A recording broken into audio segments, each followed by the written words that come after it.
Chapter 8, Penguin's Promenade.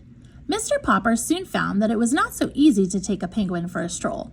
Captain Cook did not care at first for the idea of being put on a leash. However, Mr. Popper was firm.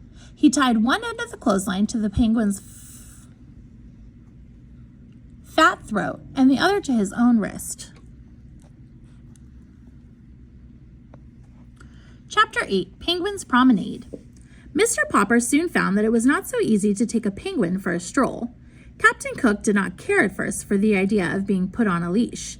However, Mr. Popper was firm. He tied one end of the clothesline to the penguin's fat throat and the other to his own wrist.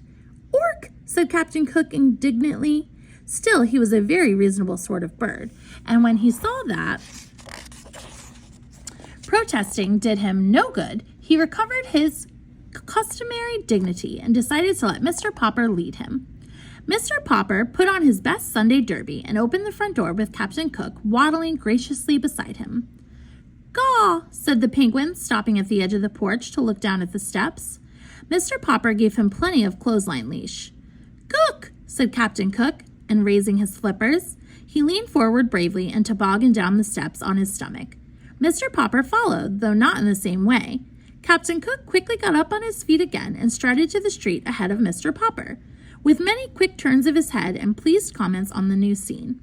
Down Proudfoot Avenue came a neighbor of the Poppers, Mrs. Callahan, with her arms full of groceries. She stared in astonishment when she saw Captain Cook and Mr. Popper looking like a larger penguin himself in his black tailcoat.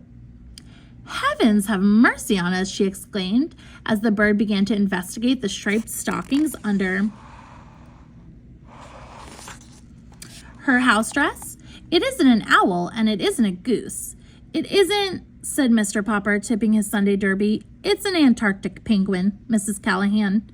"Get away from me," said Mrs. Callahan to Captain Cook. "An anteater, is it?"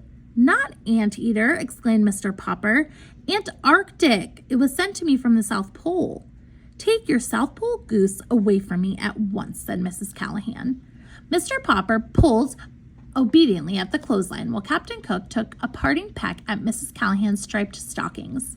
"Heaven preserve us," said Mrs. Callahan. "I must stop in and see Mrs. Popper at once. I would never have believed it. It will be going now." "So will I," said Mr. Popper, as Captain Cook dragged him off down the street.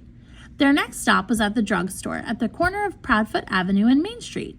Here Captain Cook insisted on looking over the window display, which consisted of several open packages of shiny, white, boric crystals. These he evidently mistook for polar snow, for he began to peck at the window vigorously. Suddenly, a car wheeled to the nearby curb with a shriek of its brakes, and two young men sprang out, one of them bearing a camera. "This must be it," said the first young man to the other. "It's them, all right," said the second young man. The cameraman set up his tripod on the sidewalk. By this time, a small crowd had gathered around, and two men in white coats had even come out of the drugstore to watch.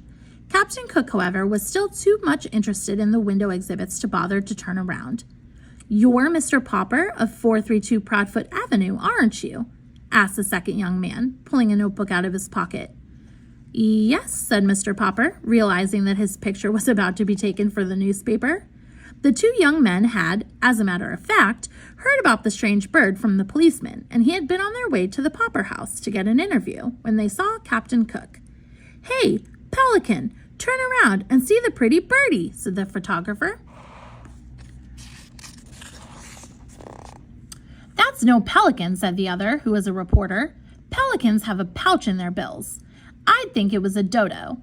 Only dodos are extinct. This will make an elegant picture if I can ever get her to turn around." "It's a penguin," said Mr. Popper proudly. "Its name is Captain Cook." "Cook," said the penguin, turning around, now that they were talking about him. Spying the camera tripod, he walked over and examined it. "Probably thinks it's a three-legged stork," said the photographer. "This bird of yours," said the reporter, "is it a he or a she? The public will want to know." Mr. Popper hesitated. "Well, I call it Captain Cook." "That makes it a he," said the reporter, writing rapidly in his notebook. Still curious, Captain Cook started walking round and round the tripod till the clothesline, the penguin, Mr. Popper, and the tripod were all tangled up. At the advice of one of the bystanders, the tangle was finally straightened out by Mr. Popper's walking around the tripod 3 times in the opposite direction. At last, Captain Cook, standing still beside Mr. Popper, consented to pose. Mr. Popper straightened his tie, and the cameraman snapped the picture. Captain Cook shut his eyes, and this is the way his picture appeared later in all the newspapers. "One last question," said the reporter. "Where did you get your strange pet?" "From Admiral Drake, the South Pole explorer. He sent him to me for a present." "Yeah," said the reporter. "Anyways, it's a good story." The 2 young men jumped into their car. Mr. Popper and Captain Cook continued their walk with quite a crowd following and asking questions. The crowd was getting so thick that, in order to escape, Mr. Popper led Captain Cook into a barber shop. The man who kept the barber shop had, up to this time, been a very good friend of Mr. Popper's.